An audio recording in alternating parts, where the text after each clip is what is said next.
Brought to you by V-Guard. રાજકોટના ઉપલેટામાં વહેલી સવારથી વરસાદી માહોલ. ઉપલેટા સહિત આસપાસના ગ્રામ્ય પંથકમાં પણ મેઘરાજાની સવારી. ડુમિયાણી, સેવંત્રા, ખાખી, જાડિયા, ગઢાળા સહિતના ગ્રામ્ય વિસ્તારમાં વરસાદ. સારા વરસાદથી કૃષિ પાકોને લાભ થવાની ખેડૂતોને આશા.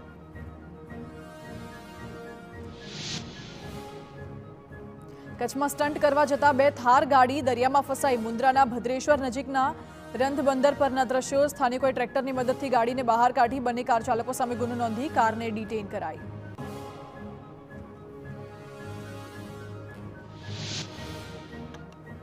દેશમાં ચોમાસું ઝડપથી આગળ વધી રહ્યું છે. દેશના ઘણા ભાગો વરસાદમાં તરબોળ થઈ જવાની હવામાન વિભાગની આગાહી. આગામી 5 દિવસ ગુજરાત, મહારાષ્ટ્ર, કર્ણાટક અને કેરળમાં હળવાથી મધ્યમ વરસાદની શક્યતા. કેરળ, કર્ણાટકના દરિયાકાંઠાના વિસ્તારો અને દક્ષિણ ભાગોમાં ભારે વરસાદનું રેડ એલર્ટ.